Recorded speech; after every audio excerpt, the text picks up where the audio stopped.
Welcome back. We're gonna talk about compression members today. Compression members are covered in, firstly we are talking about Steel Construction Manual, the 15th edition, right? So 15th edition of the Steel Construction Manual, and we're also talking about chapter E, which is design of compression members. So that is where all the details are, and all the tables are in part 4. Right. So we'll talk about part 4 and we'll talk about chapter E. Okay. Again, I'm doing all these videos because the structural codes like this one here, SCM, ACI, AISC, these are pretty heavy on text but light on visuals. My goal is to take these dense complex clauses and bridge the gap with simple hand-drawn sketches. You'll see me drawing unsupported links. You'll see me drawing different details on the code canvas, and I'm trying to transform all these abstract rules into clear mental images. This visual association will make it much easier for you to recall specific requirements when you are under an exam setting. In this video, we are breaking down part 4 and chapter E, which is compression member design. Okay, so let's jump into the details and get started. So part 4, not all the equations are present. This is mainly contains the design tables. Okay, so let's go to part 4. Here is part 4. We'll start with this thing here. Okay, so this is the scope. Again, available. I mean that this is the idea, right? We want to calculate our available compressive strength, which is nothing but phi c times of Pn. Pn is the nominal strength, and we want to find we multiply it with the strength reduction factor to get our available strength or design strength. Okay, and if you are doing an ASD, you take the nominal and you divide it by m omega n factor. Okay, so we come and then you compare your PU. PU is from structural analysis based on all the loads, right? These are you apply, these are the applied loads. And if for a successful design, you want your PU to be less than or equal to your phi c times of Pn, if you're taking an LRFT based approach. Okay, so that story is same. We talked about it in detail in concrete and other subjects as well. Okay, now there are some design tables for compression members. This includes all shapes, all W shapes, not just those commonly used as a column.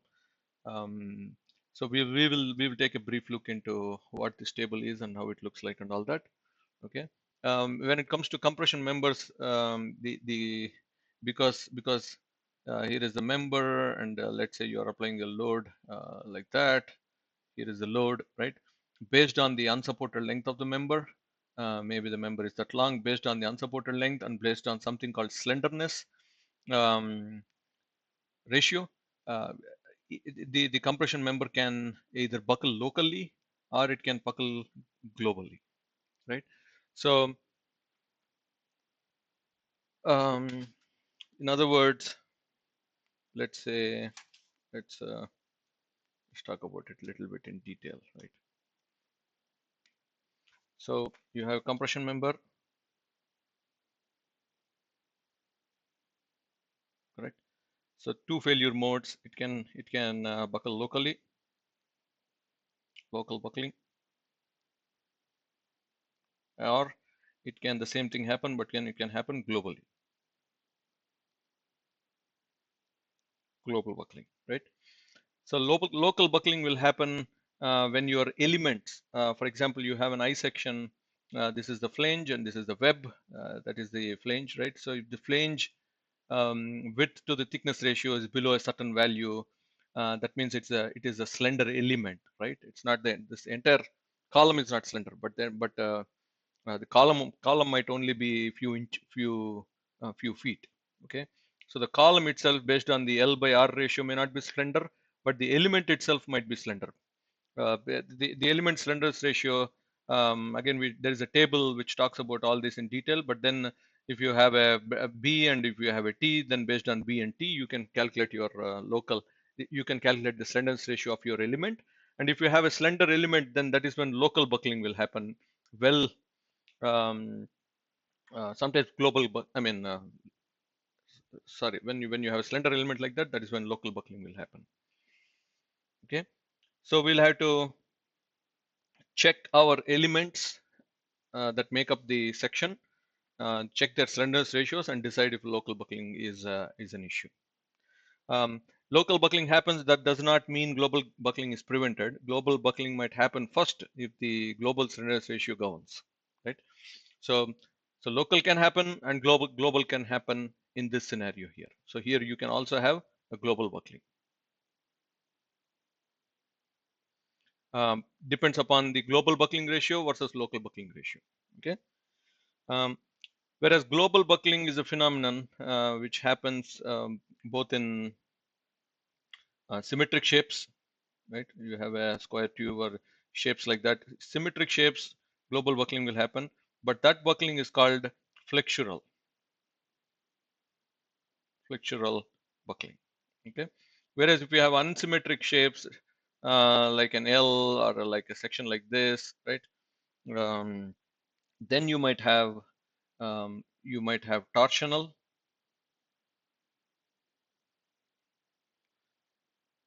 or you might have torsional, flexural, and flexural torsional buckling. Okay, so local buckling again is if you have a flange like that, maybe your flange will wrinkle like that locally, or maybe the web will wrinkle like that locally, and then the section will lose its strength. Okay, torsional buckling is when let's say you have a I section like that, or let's take a symmetric unsymmetric section like this, L section, and in plan view you will see that this fellow will rotate like that. Okay, flexural torsional is when that happens, and then there is also buckling along the longitudinal axis. Okay, but anyway, in short, buckling is a concern in compression members. So um, so we'll have to we'll have to go to this section and calculate the limiting width to thickness ratio, um, and then decide if our if buckling is an issue or not. Okay. Um, how do you determine that? For example, that's what is here in this section. Um, Width to thickness ratio of all compression elements. Again, when I say elements, let's say you have an I shape.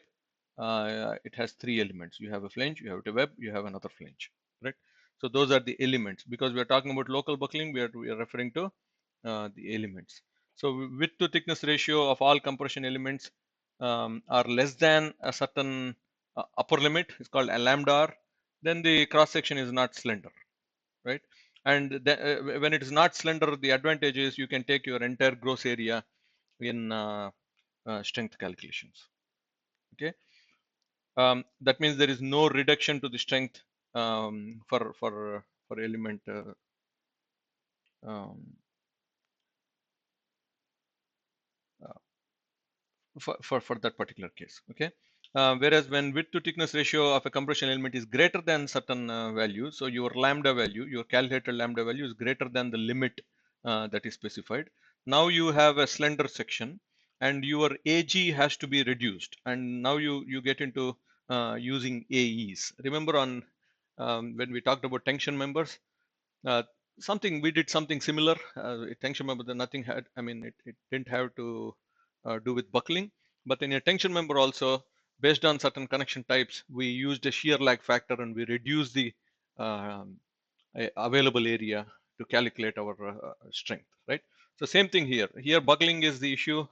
If we have slender elements, then we'll have to reduce. We cannot use the entire AG. We'll have to reduce the AG to an AE, which will be less than AG, and use that AE in our computation. Okay. Now, how do you calculate that? Where are these limits? We'll get into all those details, but that's what you need to remember for. That's what is being discussed in this section at least. Okay. Now, this is a very important term called effective length when it comes to compression members, and it has to do with it is a function of the actual length, and it is indicated as LC. And depending upon the boundary condition of the column, it is K times of your L, right? K can be greater than or less than equal to 1, less than 1, right? Uh, so this is called the effective length. That is the terminology used in the code. We'll get into details as to how we can calculate K for different cases, which is a pretty important detail. But for now, understand LC is a function of your length. That length is the length between, let's say you have a column like that, the length between that and that point. Okay, you have a you have a building like that, and you're referring to, let's say I'm talking about this column here. Then length from here to here is my L, but that is not the effective length. We'll have to find out. We'll have to understand how we can find out K, multiply it with that length, and then calculate your LC. Okay. Uh, so the code has three different analysis methods. When you are using an analysis method called the direct analysis method, then it is acceptable to use K is equal to 1. We'll get into all those details, what is direct analysis method and all that. If you are using a first order analysis method, then again you can use a K value of that much. But if you are using something called an effective length method, then you will have to figure out, then you will have to get into the appendix to understand all the details as to how K can be calculated. Okay, but even for effective length method, um,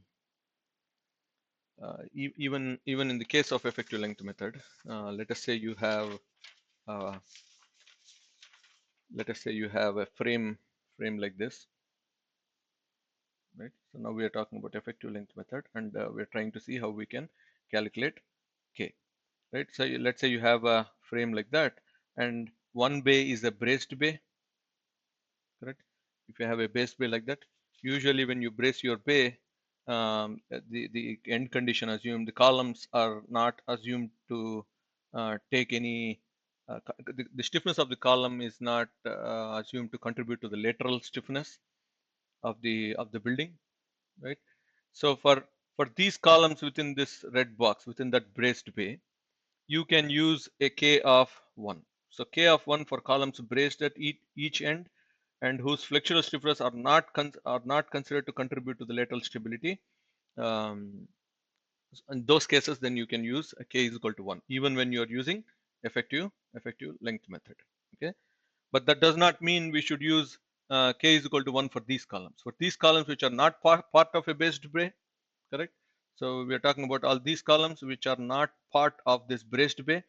Then you will have to get into to calculate the K value for those columns. You will have to refer to figure CA.7.1, which is from which you pick up this. This particular figure will give you K, and that is for frames that are braced or inhibited from side sway. Okay, so that is for inhibited.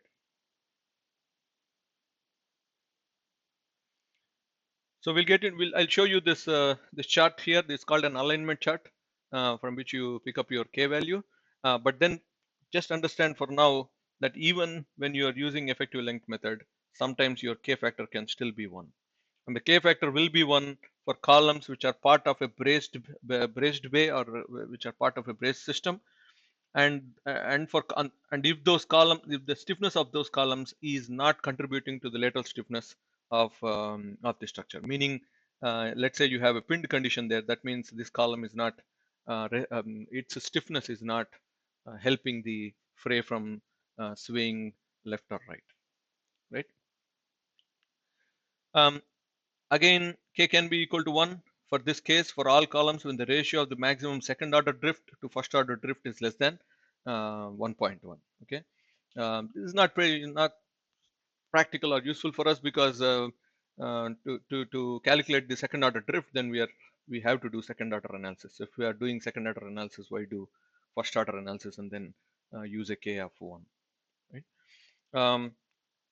So the and the next one is K shall be determined from side-sway buckling analysis for all columns whose flexural stiffness are considered to contribute to the lateral stability. Meaning, for these columns, let us say there is no pinned connection here. There is no pinned connection, right? Let's assume that there is a moment connection between this column and that beam there, this column and that beam there.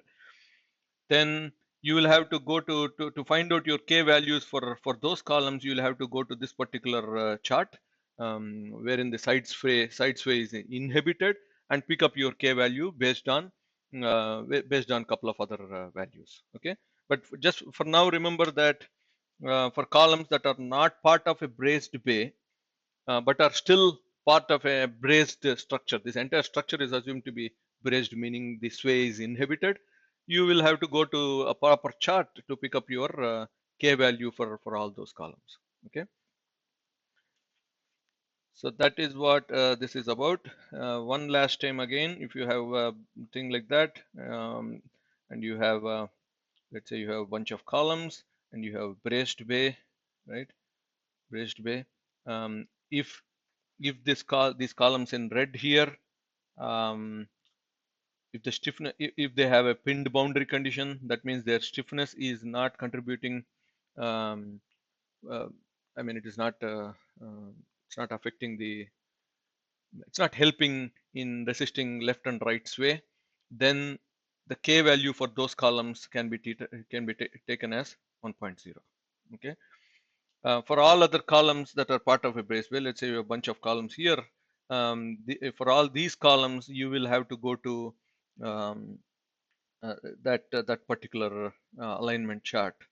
We'll get into all those details, but you will have to pick up your K value from this chart. This chart is for a frame that is braced. That means the sway is inhibited. So you pick up the K values for these columns. This will not be equal to 1. It will depend upon the value that you get from that chart there. Okay. So effective length method, K can be 1 in certain condition. K can be 1 for a certain condition when the drift ratio is less than that between second order and the first order, and K shall be determined from this appendix in the commentary. That is where you have these alignment charts, right? K has to be determined from there. Okay, we'll get into the details when we discuss about that section. Otherwise, that's about this. Another important thing here is your LC by R for a compression member should be less than 200. Beyond 200, it becomes so slender that even to ship the compression member, even during the shipping, it can twist and turn. Okay, so LC by R limited to 200. We're not talking about composite members. Again, I'm making these videos keeping the breadth and PE breadth and SE breadth level topics in mind. So we'll not discuss about every little detail in these codes. We'll only focus on the exam and talk about sections that are important for the exam. Okay. So there are some design tables, many design tables, in fact. For example, table 4.1, it will give you the axial strength of a certain W shape. Okay, and the W shape can be of this material, of that material, or of that material. So that will, for example, 50 KSI, you go pick up your information from that table. 65 KSI, you go to this table, and 70 KSI, you go to that table. Okay, so there are tables available. You enter the obviously, if you have to read the strength of a compression member, then you need to enter the table with unsupported length value. Okay, so there's a very important detail here. All these tables are prepared assuming that LCY governs, meaning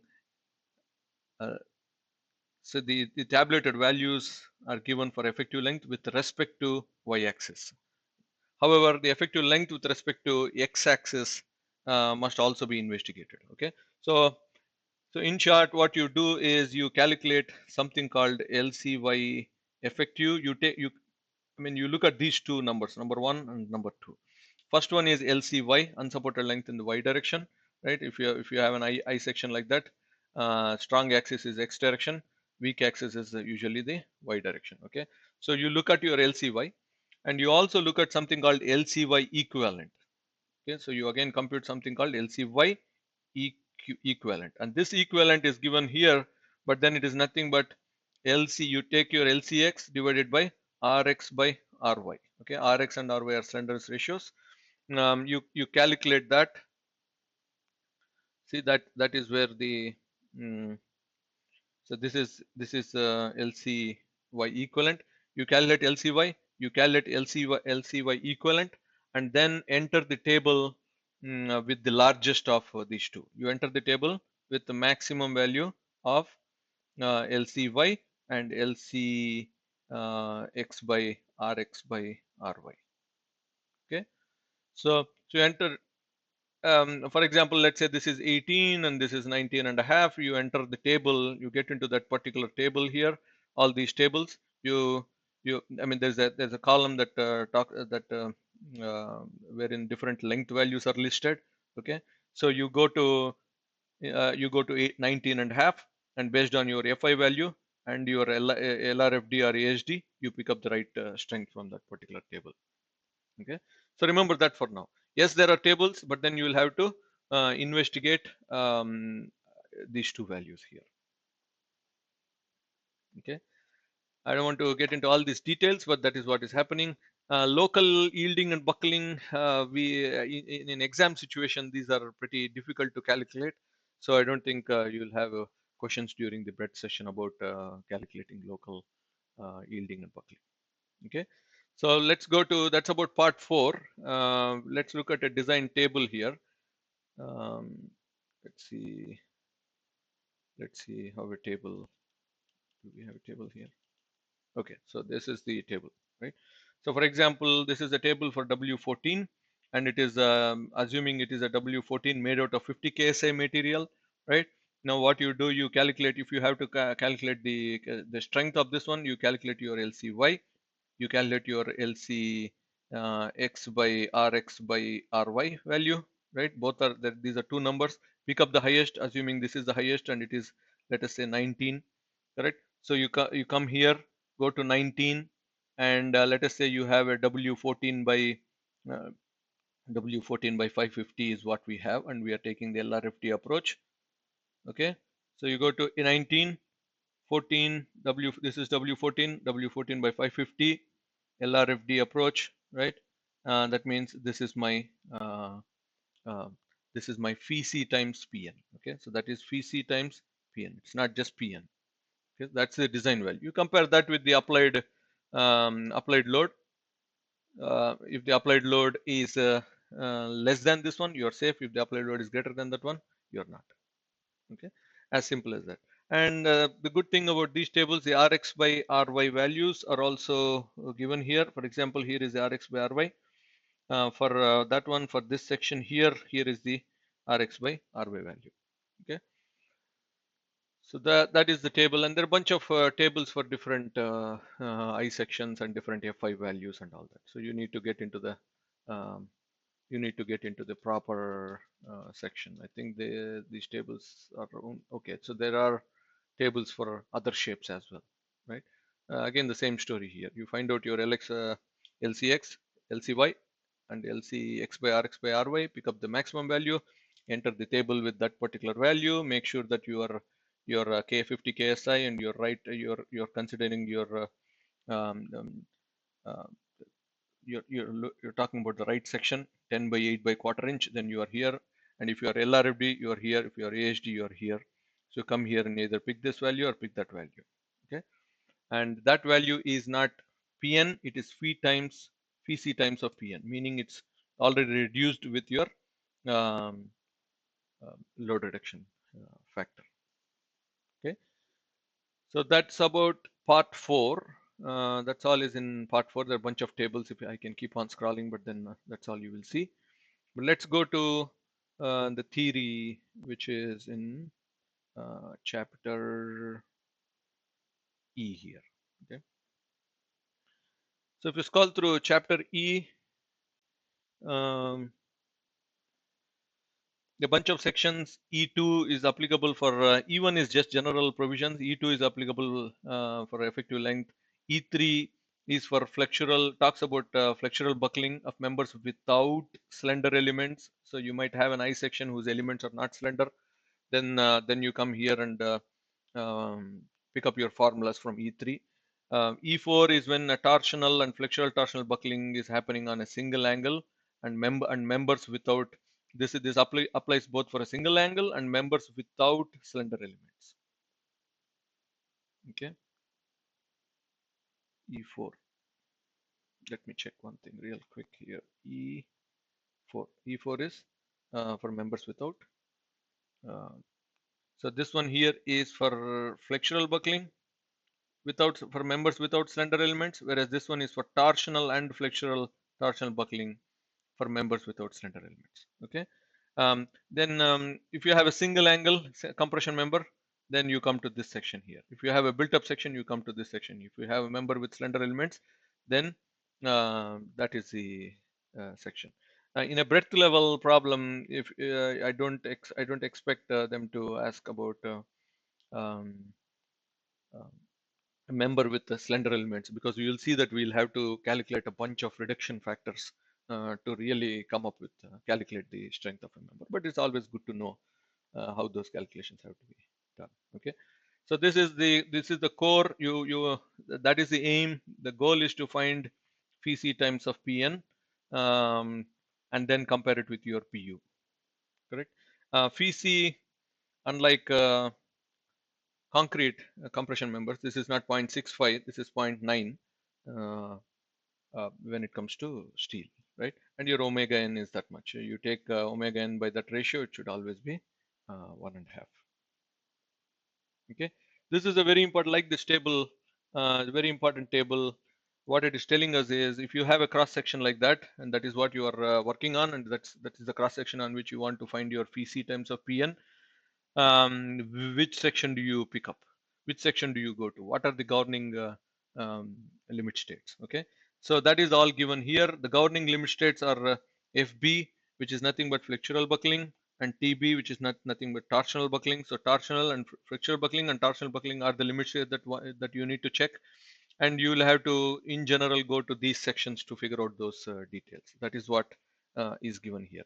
This is assuming that your I shape, this particular shape doesn't have slender elements. Okay, if you have slender elements, you come here and then you go to this section and you have to check these three limit states, right? So that is a very good table right there. That way, if I know that I have an angle, I'm designing an angle, then I know where which section I need to go to.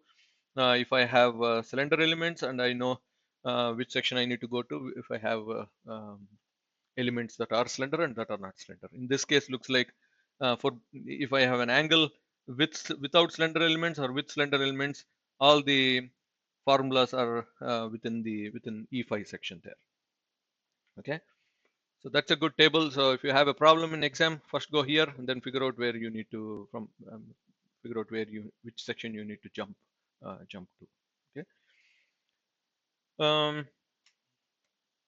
let's go to effective length again. Like I said, effective length, this thing is given by LC, right, which is nothing but K times of your L. L is the actual length that you can see, but then you need to multiply it with the factor called K. So that's what is given here. R is your radius of gyration. We want our LC by R value to be the maximum. So that means you need to pick up an R value that is the minimum. So your LC by R minimum is your is what we need to do. Okay, but what we generally do is we do LCX by Rx and we do LCY by Ry and pick up the maximum value from here. Okay, and that particular thing should be LC value for a compression member should be less than 200. That's your upper limit right there. Okay, now let's talk about flexural buckling E3, which is flexural buckling of members without slender elements. You have a slender, maybe you have an I section. You know that it undergoes flexural buckling, but your elements here are not slender. We will see how those calculations need to be done. But for now, assume that this element, that element, and that element are not slender, right? Then you'll have to come to this section. That is what this section is all about. How do you calculate your nominal strength? You calculate something called your critical stress, multiply that with the gross area. Okay, you see here, because there are no slender elements, we are using the entire gross area here, not reducing the gross area. And you'll see later on that when we have slender elements, the way that is taken into account in terms of strength calculation is the gross area will get reduced. Okay, so if you have, this is a pretty important detail, everyone should know this. um, if you are a structural engineering designing a column, then you definitely need to understand what's happening here, right? So FCR times of AG, but how do you get your FCR? That is the question. AG, I can go to the, let us say I have an I section, I go to the member property table, I get my AG. Let us say it is 2.5 inch square. I got my AG. How do I get FCR? So this FCR here is critical buckling strength, is a function of your Fy and your Euler buckling load stress Fe. Um, and if you plot that function, it is a pretty simple function. I mean, it looks complicated here, but then this is how it looks like. If you have, this is my FCR value, and this is my Fy by Fe value, right? If assuming I know my Fe, Fy by Fe, Fy is from material. If you know what material you're using, you know your Fy value. You plot that graph, and it'll look something like this. Okay, it's a continuous value. Um, the point where it takes a sudden turn is roughly at 2.25. That is the 2.25 that you have here. Okay, so for your Fy by Fe values that fall on the left side of the 2.5, that is in this region, then you use this formula here to calculate your FCR value. That means that is this um, uh, equation for that portion of the curve there. Okay, and when they fall on the left side of the 2.25, then this is where inelastic buckling happens, meaning um, the I mean when this buckling happens, there might be certain portions of your material that have undergone a stress value which is greater than your yield stress value. That means if you remove that load, there might be permanent deformation and things will not bounce back. Okay, so this is where inelastic buckling is happening. Okay, but if you fall on the right side of this 2.5 2.25, that is this one, your Fy by Fe is greater than 2.25. For this portion of the curve here, you have another equation, and that equation is this one here, right? um, and you are in the elastic buckling zone, meaning the member has buckled, but the stresses within that member are when I mean during the buckling process, I mean when it buckles, the stress will be way less than here. Here your stress might be less than your yield strength, but buckling has already happened. Okay, that means if you remove the load, then it will come back to, it will bounce back to a normal state. That means usually, let's say, imagine you take a ruler and you press it, right? It'll not press it, press, don't press it too hard. If you press it a little bit, then it's gonna buckle like that. But you remove the load, it'll become straight again. Why is that happening? Because the stresses are within the yield limit. Stresses induced in the ruler are within the yield limit, and they fall somewhere in this category here.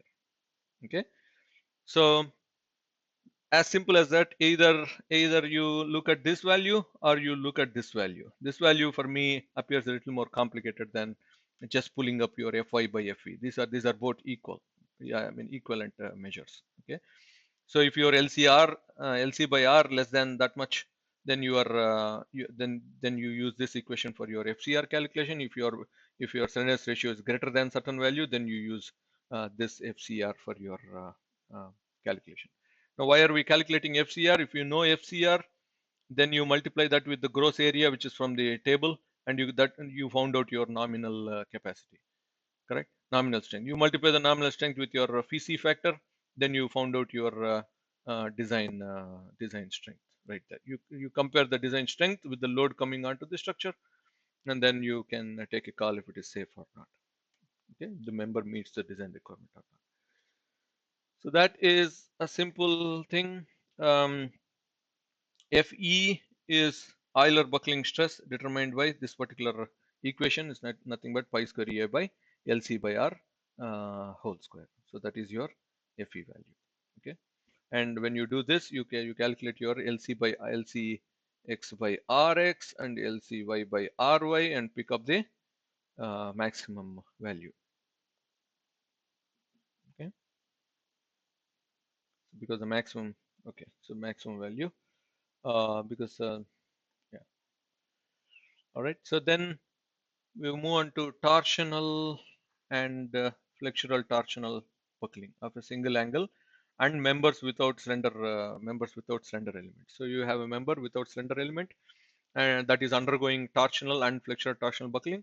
Then you find out again the strength is given by the same equation, but this time the FCR, which is again this FCR is a function of your Fy and the Fe, right?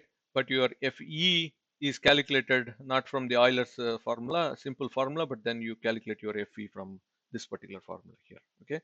Um, this is what all the software packages are doing. I doubt if you will have a 6-minute problem um, because you'll have to spend a lot of time computing all these factors here, right? The CW, the E. If they give you all this, then you plug and check and find out your Fe value.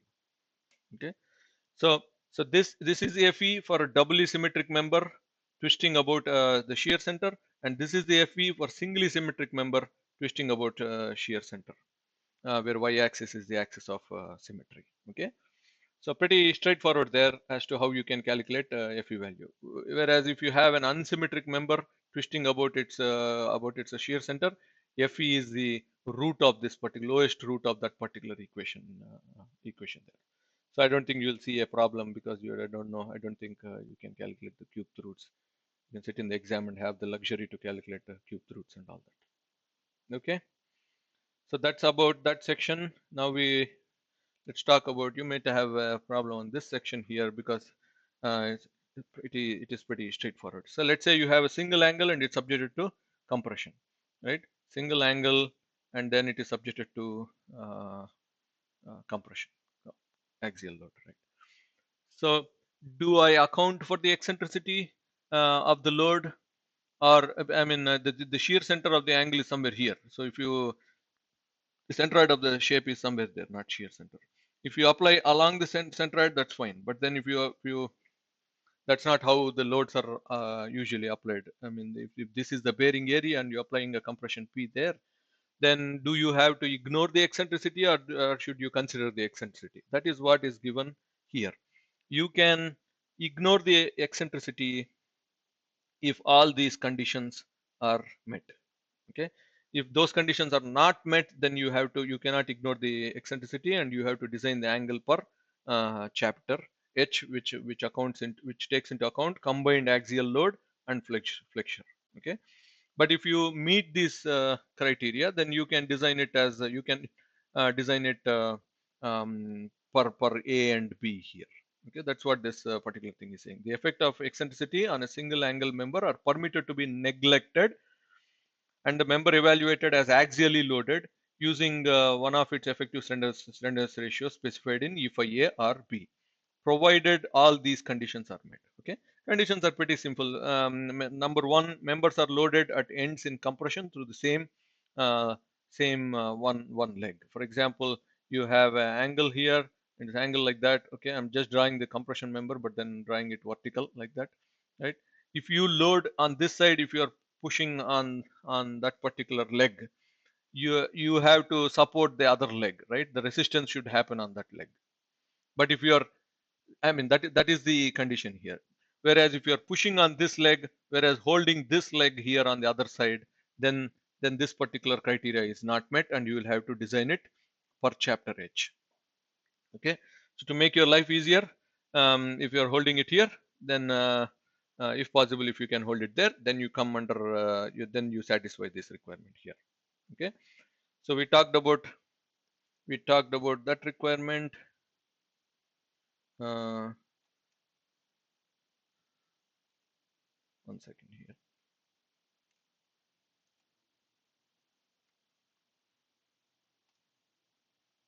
Okay, so we talked about this one here. Second one is members are attached by welding or by connection with a minimum of 2 bolts. So either it is at the angle, if I draw the angle like that, and compression is happening here like this on this side, it is welded, either welded or bolted. If you are bolting, there are at least 2 bolts. Correct. That is this one here. The third one is there are no intermediate uh, transverse loads that are applied, meaning between point A and point B, you have this angle, and there is no intermediate load acting there. Okay, that is usually the case, right? Mostly, but maybe you are hanging something, and that's when this particular condition is not applicable. Now, the LC by R determined in the section does not exceed 200. Right? Like I said, if your LC by R for a compression member exceeds 200, then even during shipping, you might have issues wherein things will start buckling. Okay. For unequal leg, let's say you have an angle with unequal legs, then the ratio of the longer leg to the shorter leg is a certain value. Okay, you have to meet that criteria. If you don't meet any of these criteria, any of these 5, then you cannot use the simple equations that are given here to calculate your compression strength. So to calculate the compression strength, if you happen to meet all these criteria here, then if you happen to meet all these criteria here, then you can design it as you can neglect the eccentricity, and then design it, make your life a little bit easier. Okay. So assuming we satisfy all those criteria, what this is saying here is, for angles that are individual members or web members of a planar truss, right, with adjacent web members attached to the same side of the gusset plate or card, for equal leg angles or unequal leg angles with the longer leg connected. Okay, so you have maybe something like this, and the connection to the gusset plate is made through the longer leg. So this is the shorter leg, that is the, let's say, make it longer, that is the longer leg. Okay, so if the longer leg is connected, then you need to understand what your L value is. That is just the distance between the points at which the connection is happening. And RA, I think, is the radius of gyration. We'll check it. If that L by R ratio is less than 80, then you calculate your actual slenderness as from this particular equation here. Okay. So once you know the slenderness ratio, then you can go back to those tables and find out what your compressive strength is. Okay. Idea is to find out the LC by R value. Okay. So, but if your L by RA happens to be greater than a certain value, then you calculate your LC by R from this equation here. Okay. Now, what happens if my short leg, let's say I have an angle like that, but then the connection to the gusset plate is made through a shorter leg. If you have a shorter leg, again same story. Find out if you are here or here. Let's say you end up here, then you find out your LC by R value, but come back and multiply that LC by R value with this particular factor here. BL is the length of the longer leg, BS is the length of the shorter leg, right? And then multiply this LC by R with that, and check it against this upper limit there. Right? If you are within the upper limit, then use that value. If you are above the upper limit, then use the upper limit as your LC by R value. Okay, as simple as that.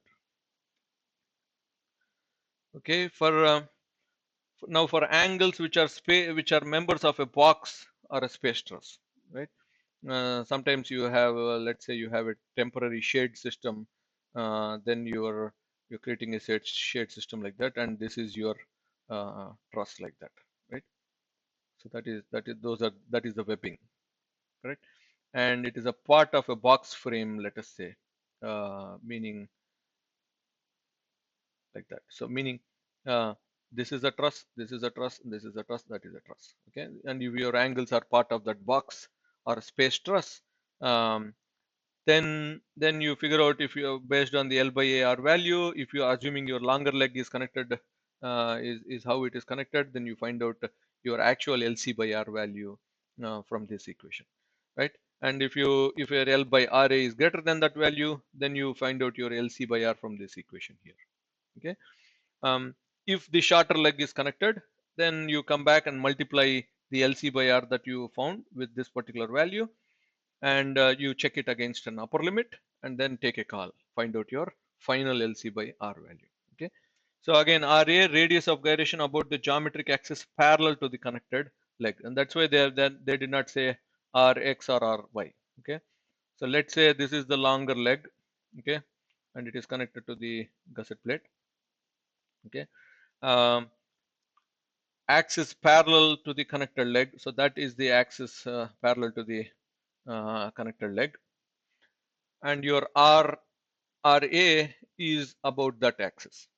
Okay, so if this is X, then your RA is Rx. Okay, if this happens to be Y, then your RA is Ry. Okay, so that's why they did not call it Rx and Ry, but instead they're calling it RA and describing how RA has to be selected, right? We'll not talk about built up sections. There's too much for a breadth level topic, right? Um, now we'll talk about, very briefly, we'll talk about members with slender elements, but again, this is also um, you need to do, as you will realize, you need to calculate a bunch of quantities, so it's not ideal for a breadth level problem. Again, if you have a member with slender elements, yes, the FCR part remains the same, right? Whereas this one is now AE, not AG. Okay, so you're taking your gross area and then reducing the gross area to account for the slender elements here.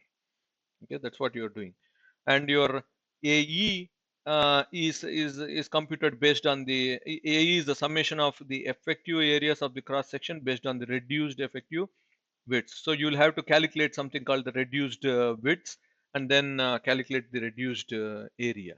Sum all those individual sections and find out your AE value. Okay.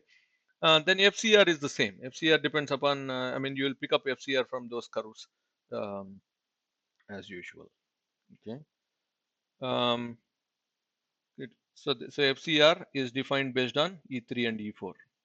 For single angles, determine FCR in accordance to E3 only.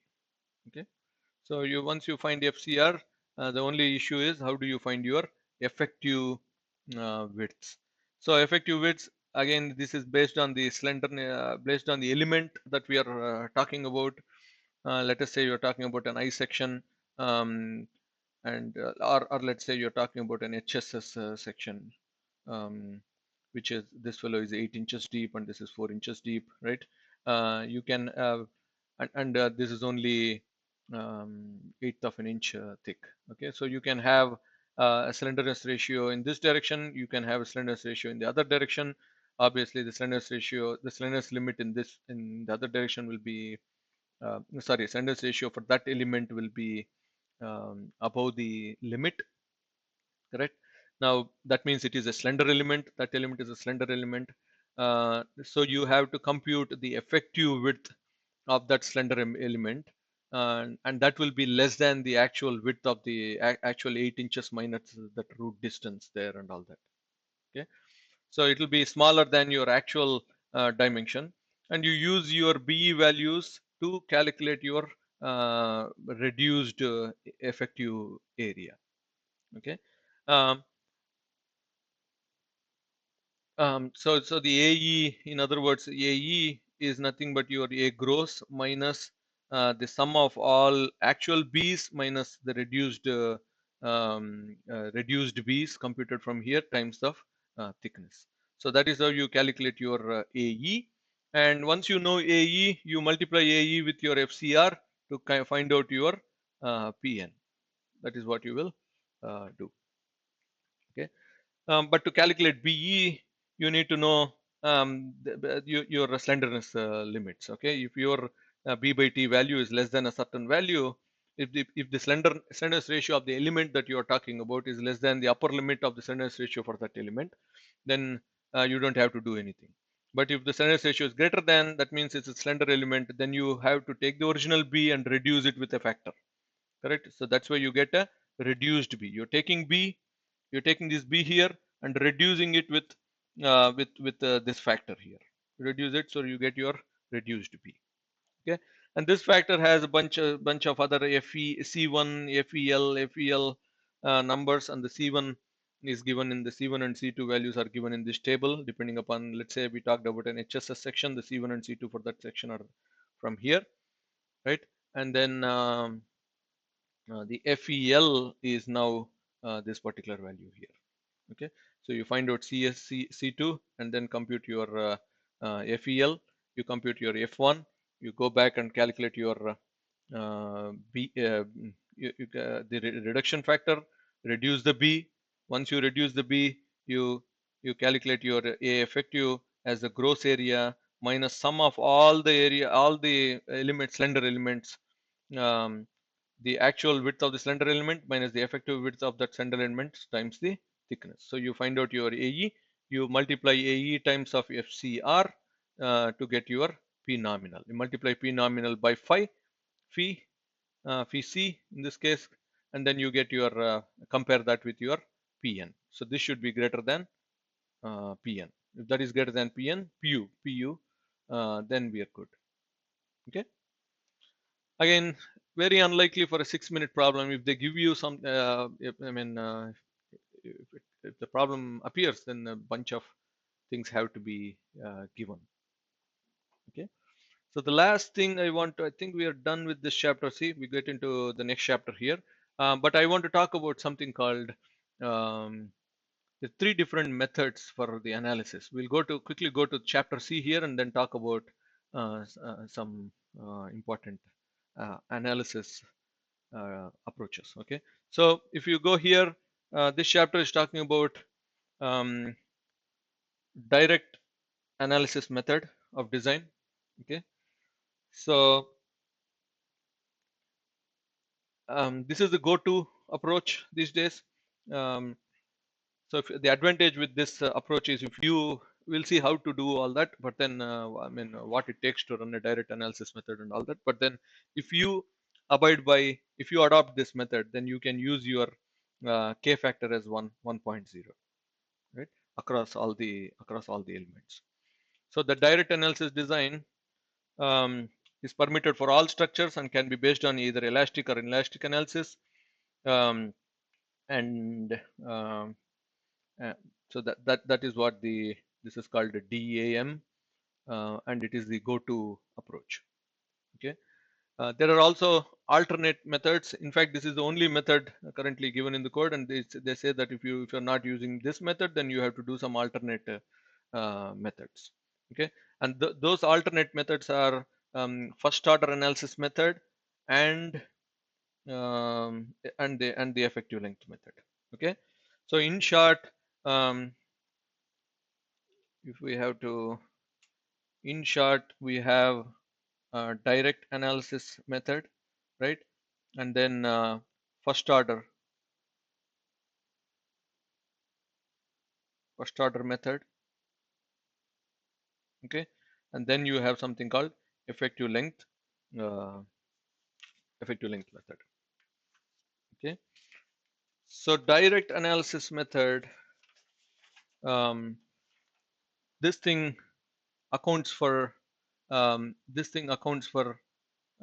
both the geometric imperfections, right? You might have geometric, that means your column is assumed to be perfectly straight, but it may not be perfectly straight. There might be slight initial crookedness. So the direct analysis method accounts for the geometric imperfections. It also accounts for P small delta and P capital delta effects. Okay, if you don't know about those things, you might have to read a little bit, but it's pretty important to understand what P small delta is and what P capital delta is. These two effects have to be accounted for if you really have to get an accurate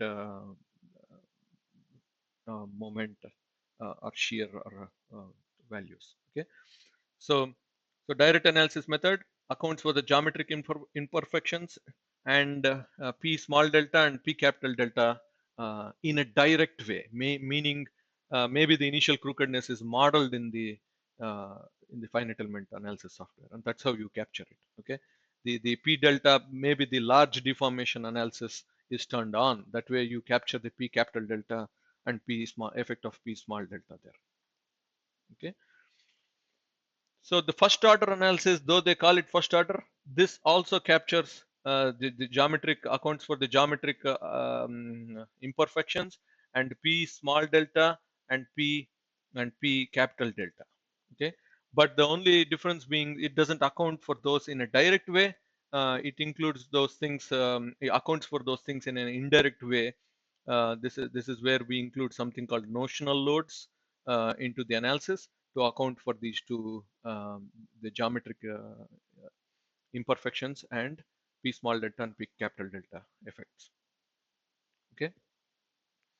Again, we'll see where all this is described, but I just want to give you a very high level overview of these three recommended methods. You can either analyze your structure by this method, or the alternative method is method 2 and 3. So 2 and 3 are alternative methods. This is the preferred go-to method. The third one is effective length method. Um, Again, the advantage with these methods is you can pretty much take the k value as 1.0 for direct analysis method and your first order analysis method. Okay, but when it comes to effective length method, um, maybe you're doing a hand calc or something like that, right? Um, you will have to find out your k values again, like we talked about. If this is the structure and you have a couple of braced base, and these are pinned conditions, the the stiffness of these columns here, 1 2 3 4 columns, are not 5 and 6 columns, right, are not contributing to the in resisting the side sway, right? In that case, you can assume your k value for those columns as 1. Okay. For all other columns, you will have to find out, go to the proper alignment chart. We will look at the chart now in some time, but then you will have to go to, in this case, you will have to go to the sway inhibited chart, which I think is CA, figure CA 7.1, and pick up your k value. Okay.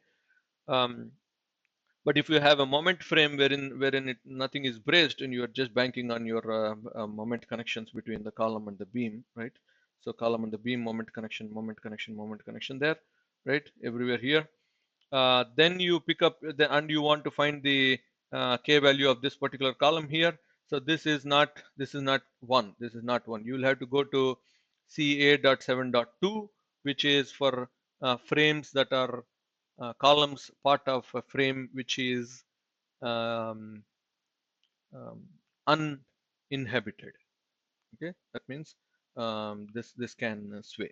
This thing can potentially sway like that. Okay, so that's about this one. But now let's go to the code and see what is written. So direct analysis method, we talked about that, right? And alternate methods are in appendix 7. Alternate methods are effective length method and first order analysis method. These are in appendix 7. Okay, so let's briefly talk about direct analysis method, and we'll go to the other methods. So if you are using direct analysis method, right? If you are using direct analysis method, then how do you calculate your required strength? Meaning required strengths, required axial load, required moments. So that is one aspect. And how do you calculate your available strengths, which is Pn and Mn? This is another aspect, right? So for design and elastic analysis, required strengths can be calculated from section C2. Available strengths are according to section C3. Okay, so C2 is nothing but that one, calculation of required strength. C3 is this one, which is calculation of available strengths. And this is when you use your direct analysis method. Okay, so there are two sides of the coin. One is, how do I find out my required strengths? How do I find out my available strengths? And then I can do a comparison and say if the design meets the requirement or not. Okay, so if you are doing direct analysis, little bit confusing because they use analysis and design both in one method, right? Is this an analysis method or is this a design method, right? So um, you will have to do, I mean, if you are using the DAM, direct analysis method, you have to figure out your required strength for this section, figure out the required available strength for this section. Okay, so let's go to C2 and C3 and see what is happening there. So section C2 is this one here, right? Calculation required strength. That means you are talking about PU, MU, and all that. Now, in those calculations, I don't want to read through all this, but then what it says is you have to account for the analysis should consider flexural, shear, axial member deformations, and all other components and even connection deformations. That means you you have a small frame here. You have to even consider the effect of the connection on all those members, right? So that can happen only if you're using a software for the analysis, not through hand calculations, right? So DAM 99% is or 100% DAM can be done only through a finite element analysis, right? Like StatPro or ETABS or RISA or whatever software, NISA or whatever you are using. Okay, but it has to account for all these deformations. That means you have to turn on all those settings on that analysis run. Okay, and it also has to account for second order shall be second order analysis, meaning it has to capture the P capital delta and P small delta. So these are all settings in the analysis software that you need to turn on to before you run your direct analysis. So otherwise, if you don't turn on that setting, maybe it will just do a P small delta, but it doesn't do a P capital delta, something like that. Okay, so all these deformations have to be accounted for, and you have to your analysis should do P small delta and P capital delta, right? Um,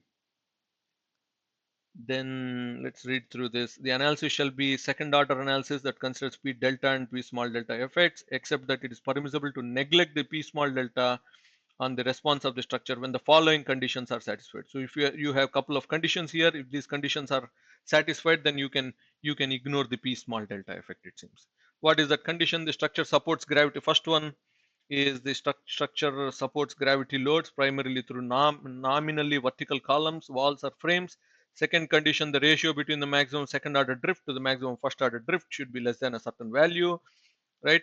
And the certain value, which is this one here. And the third condition is this one: no more than 1/3 of the total gravity load on the structure is supported by the columns that are part of the moment resisting frame in the direction of the translation being considered. It is necessary to in all cases to consider P delta effect in evaluation of individual member. Anyway, there are three conditions that you need to satisfy if you want to ignore this small part.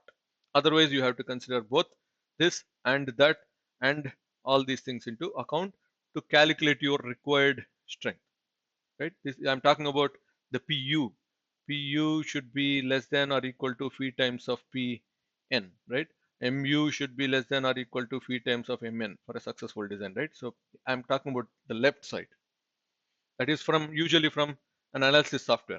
How do you get the moment on a complicated 10-story building on a certain column? You get it through an analysis software, right? When you're running your analysis, you have to.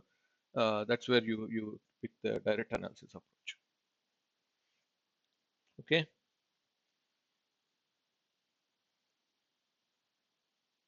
Uh, yeah, this also says that you can use a second order analysis provided in appendix 8 is permitted, right? So within direct analysis method again, so within the direct analysis method, there is a fully second order analysis method. This is through a FE software, or you can use something called an approximate second order analysis method. Both are second order, both come under direct analysis methods. This is when you forget about everything and let the software do the heavy lifting, right? And it captures P delta, P small delta. It also captures all the other um, uh, displacements that are referred on that section there. Okay, but if you are not doing that, then there is an approximate method which is in appendix 8. We'll go to there and find out what it is, but then you can use that method is what uh, this is saying. Okay, so that's about direct. We only talked about one side of the coin, I think, because we talked about just the required strengths. Now let us see how, if you are using direct analysis method, how do I see? This is where it is saying if you're using direct analysis method, you have to capture all the initial imperfections. Maybe you model a column like that, but the column might be slightly like this, right? So very slightly like that. So you have to capture the effect of that imperfection. Okay, either you do it, you model it in that crooked way and then solve it, or you want to use second order approximate second order approach is a slightly different call. Okay, modeling the imperfections, use of what is this considerations, how to, let's see, general requirements. These are general requirements for direct analysis method. You have to consider all the imperfections. You have to directly model the imperfections, um, or you have to use something called notional loads to represent the imperfections. Okay, um, and these notional loads are a certain percentage of your gravity loads, and that's where you will see people using um, a portion of the dead load acting at different levels on the column, and these are called the notional loads. And all that the notional loads are trying to do is to account for that um, uh, structure to imperfection equation is to account for that uh, uh, GI and what is that, geometric imperfection and um, second order effects. Okay, direct modeling of imperfections, notion loads. So even if it is DAM, you still have to include the notional loads, and guidelines on notional loads as to how they have to be applied, what is the percentage and all that is given here. Okay, then you also have to adjust the stiffness. The analysis of the structure to determine the required strength of the component shall use the reduced stiffness, right? And that's why it becomes an iterative process during direct analysis method. You have to reduce the stiffness. um, Factor of 0.8 shall be applied to all stiffness that are considered to contribute to the stability of the structure.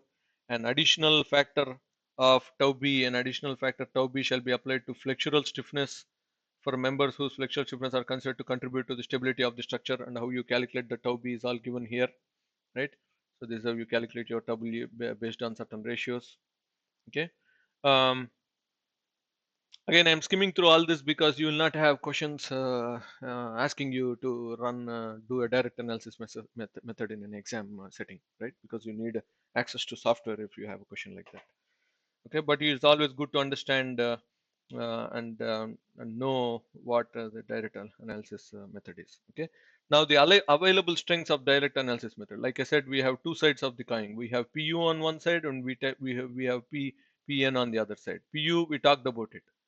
To account for PU, you should run software analysis. You need you need to account for geometric imperfections. You need to account for P small delta and P capital delta, and all that, right?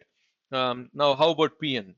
So to find out your PN, good news here with PN is for direct analysis method, the available strength method can be calculated in accordance with this particular chapter, with the chapter D through K.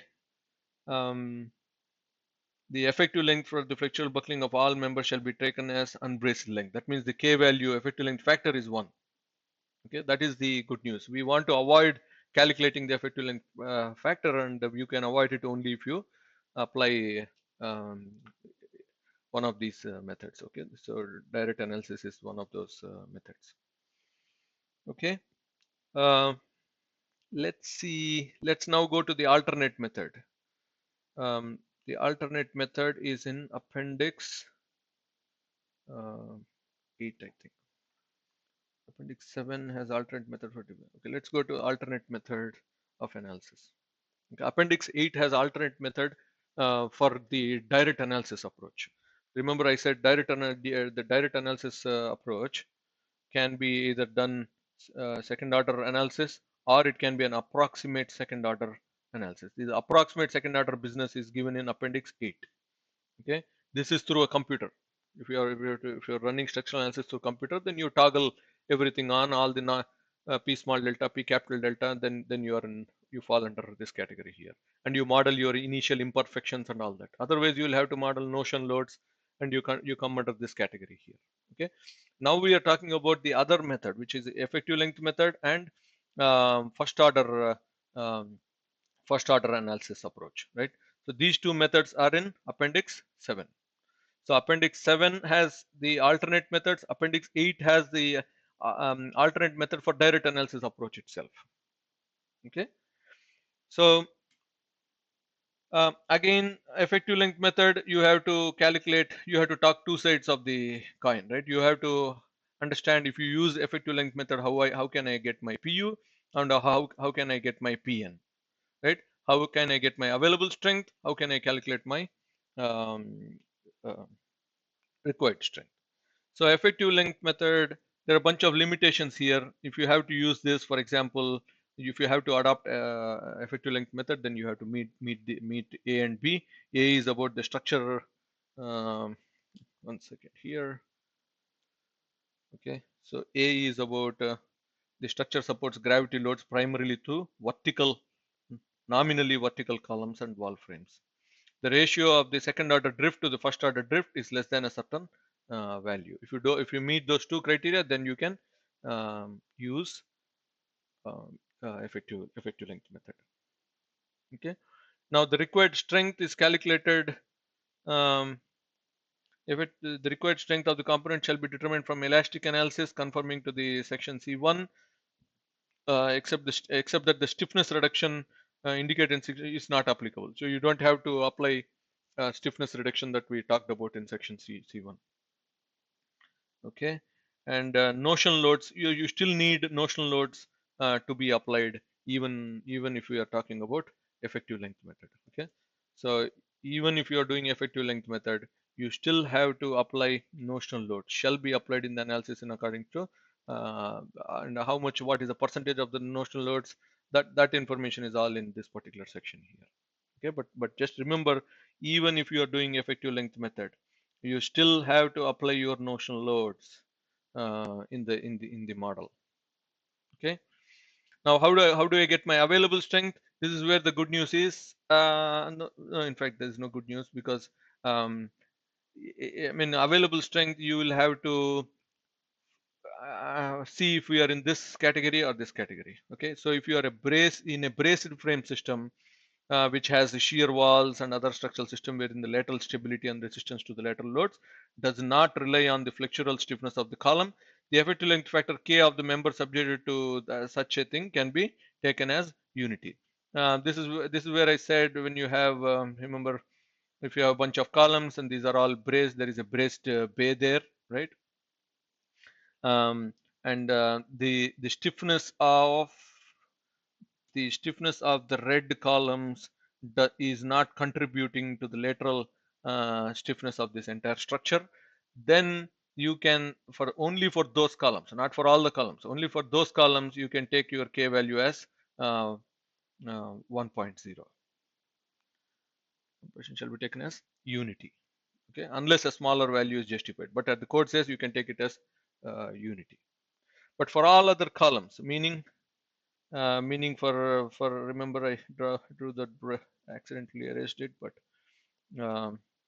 let's say you have another brace bay here, and a bunch of other columns. For all these columns now, so for all other columns, you have to go to a particular, you have to go to a chart, which is what, the figure C.7. For all those columns, you have to go to C.A.7.1 to pick up your K factor. Okay. If you are in a moment frame scenario, meaning you are in a scenario wherein there is no brace, but then the connection between the beam to column to beam is assumed to be a moment connection. In that case, this is a frame that can undergo side sway. That means the side sway is uninhibited. So you go to your C.A.7.2 to pick up your K value for that particular column. Okay. Where is that given? In a moment frame, other structural system in which flexural stiffness of the column are considered to contribute to the lateral stability and resistance lateral load, the effective length K or elastic critical buckling stress Fe contribute to the column shall be determined from a side sway buckling analysis. That means they are telling you, they're asking you to go to the chart to pick up your K value of the structure. K shall be taken as 1.0 for columns whose flexural stiffness are not considered to contribute to the lateral. We talked about this detail here. Okay. Now let's talk about the first order. We talked about direct analysis method. We talked about second order analysis and approximate second order analysis. This is in appendix 8. Appendix 8. We talked about effective length method, which is an alternative for the first alternative for your direct analysis method. Now we are talking about first order analysis method. First order does not mean that we are not capturing the effect of P small delta or P capital delta. No, that's not correct. We are calculating, but in an we are accounting for the geometric imperfections and the what is the second one? There is geometric imperfection and then second order effects. We are accounting for those in an indirect way, not in a direct way like in direct analysis approach. Okay, so first order analysis method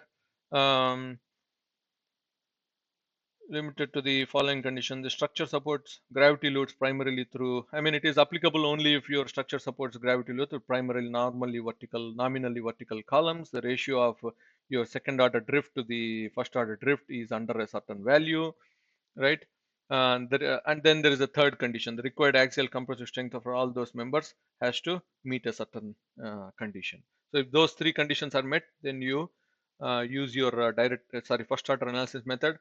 Now, in the first order analysis method, how do you calculate your required strengths, right?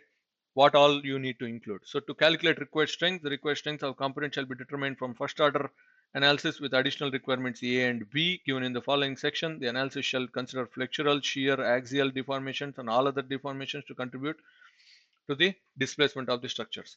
All load combinations shall include something called the notional loads. So this is how you are accounting for the geometric imperfections and second order effects, right? So that is the important detail there. And then you come back and do a non-sway amplification, meaning we are using a factor called B1 to amplify the non-sway moments to calculate the actual final moments. Okay, um, we can go to appendix D to check what this B factor is, and then we'll come back here. Okay, so let's go to appendix 8 to see how the see this is the final moment. This is the moment MNT, meaning first order with structure restrained against lateral translation. Okay, so this is when the structure is restrained against lateral translation. This is when the structure is allowed to translate laterally.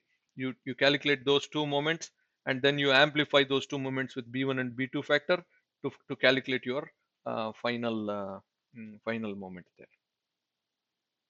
Okay, so that is how you calculate, that's how you do the first order analysis. So let's go back to our previous page. Where were we? We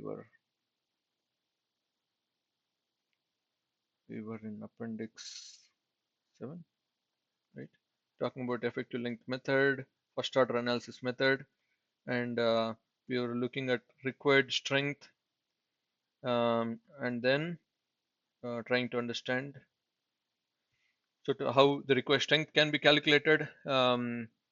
The paragraph here says you have to when you calculate your required strength, you have to account for the notional loads, and the paragraph here says then you consider those moments, the MNT and the MLT, I think, then multiply them with those factors B1 and B2. I might be mixing these factors, but then you amplify these moments to calculate your final moment. Okay, now so that's about the PU side of the coin. Okay, now how about the PN side of the coin? So PN side of the coin, pretty straightforward. Available strengths can be calculated through as defined through chapter D through K. Effective length for fracture buckling for all members shall be taken as unbraced length. That means your K value can be equal to 1. Okay, provided the bracing is sufficiently strong. If you have a bracing that is sufficiently strong, then you can take your K value as 1.0. So what advantage did we get using this method? We did not have to, we can simply assume a K factor as 1, and we didn't have to calculate K for every column there. Okay. So now let's go to the last thing I want to show you. So we talked about what? We talked about first order analysis. We also talked about the analysis method in appendix 8. Now let me show you the those uh, charts. So those charts are in the commentary section. If you go to the commentary section, this is where you get a little more details. So this is for an individual column. Let's say you are analyzing an individual column, and in the problem statement they tell you that this is pinned and this is fixed. Then you come here and pick up your value from one end pinned and one end fixed case, right? And use the recommended value, not the theoretical value, in your analysis. So that is CA 7-1, 7.1. Okay. Now let's go to this one here. Figure CA 7.1. This is an alignment. This is called the alignment chart. And remember, when you have a frame like that, and you have a braced bay, right? For if you have to calculate the K value for these columns which are not part of the braced frame, right? All those columns, how do you calculate that? Their K value is, I mean, you don't have an ideal condition like a pinned condition here and a fixed condition there. You don't have an ideal condition like that, right? So you have to figure out you have to account for the stiffness of that joint of all the members teeing into that joint, and that is reflective of this GA value, and you have to come to the bottom of the column and find out the stiffness, relative stiffness of all these members teeing into this joint here, and that is the GB value. And you find out the GA and you find out your GB, and join those two things with a straight line and figure out what your K value is, right? And this is for a braced frame, inhibited. Braced meaning it cannot sway in this direction or that direction there. Okay, so that is figure CA 7.1 alignment chart. Okay, but if you're looking for these columns which are already whose stiffness is not contributing to the lateral stiffness, those the K value for those columns is 1. Okay, now let's go to the other chart. We have another chart here, and if you see, this is for uninhibited, meaning this is just a moment frame with no braced bay, right? And you are trying to calculate the let us say you're trying to calculate the K value for that particular column. Okay, how do you calculate the K value for that column? You have to understand the stiffness of all the members, relative stiffness of all the members teeing into that joint at the top, and that is reflective of the GA value. And the same thing you have to do at the bottom, that is reflective of GB value. Let's say GA is that much and GB is that much. Then you come here and join a line and find out your effective length factor. Pick up your effective length factor from there. Okay. Now, how do you calculate your GA GB? Straightforward. G EI by L columns. Let us say you have a frame like that, and I'm talking about this column here. Then GA is you have to calculate the GA which is at the top, and GB which is at the bottom, for example, right? So to calculate GA, you consider the summation of EI by L of all the columns teeing into the joint. In this case, that is just one column. Okay, and you divide that with this particular value, which is EI by L of all the beams that are teeing into that joint. That is this beam and that beam there. So you have two beams and one column at the top. Okay, you do the same thing at the bottom. You have two columns, so in the numerator you have sum of two elements, and in the at the bottom you also have two beams, so you have EI by L values for two different beams. Um, so you calculate your GB at the bottom. You know GA and you know GB. You go to this particular chart here to figure out your effective length factor. Okay. So then another important thing here is sometimes the GA value um, is I don't know if it is here or somewhere else. Uh, let's see if it is here.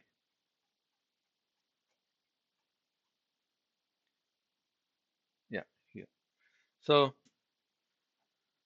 uh, let's say you have a column like that, part of a frame, right? And this column here, we're talking about this column here. That column has a fixed boundary condition at the bottom, and you're trying to figure out your GB at the bottom. So at the bottom, because it is fixed, that means you have a beam with infinite stiffness.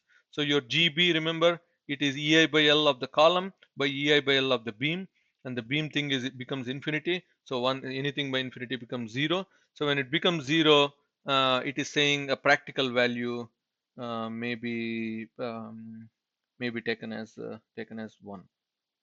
Okay, or hold on, theoretical infinity but less than function may be taken as 10. So it becomes infinity, then you come here and take it as 10. Okay, for column end supports, but for column end supported but not rigidly connected to a footing or foundation, G is theoretically infinite.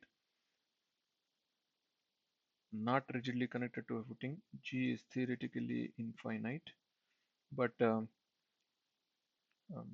designed as a true friction free pin, may be taken as 10 for practical design. If the column end is rigidly attached to, I think this is the case, if the column end is rigidly attached, right, rigidly attached to a properly designed footing, G may be taken as, so when it is rigidly attached and you are calculating your GB here at the bottom, these columns numerator is a finite value, but denominator is about the beams, and stiffness of beam is infinite. So one thing by infinite will be close to 0, right? So they are saying, okay, don't do 0, take a value of 1. Okay. um, let's say you have a column and that is pinned. That means and you are calculating your GB value here. um, the GB value has a numerator which is about the columns, and you about the beams. Denominator value is about the beams, and for the beams, now the stiffness is 0. 1 by 0 is infinity. So they are saying, okay, don't take GB as infinity, but in this case limit your value as 10. Okay. We'll do problems on all this, but that's very important detail. I think we talked about a bunch of things. I think we talked about effective length method. We talked about direct analysis approach. Um, we talked about first order analysis approach, and we looked at different sections of the code. Um, Next session, if possible, we will do a couple of problems and go from there. Okay. Thank you.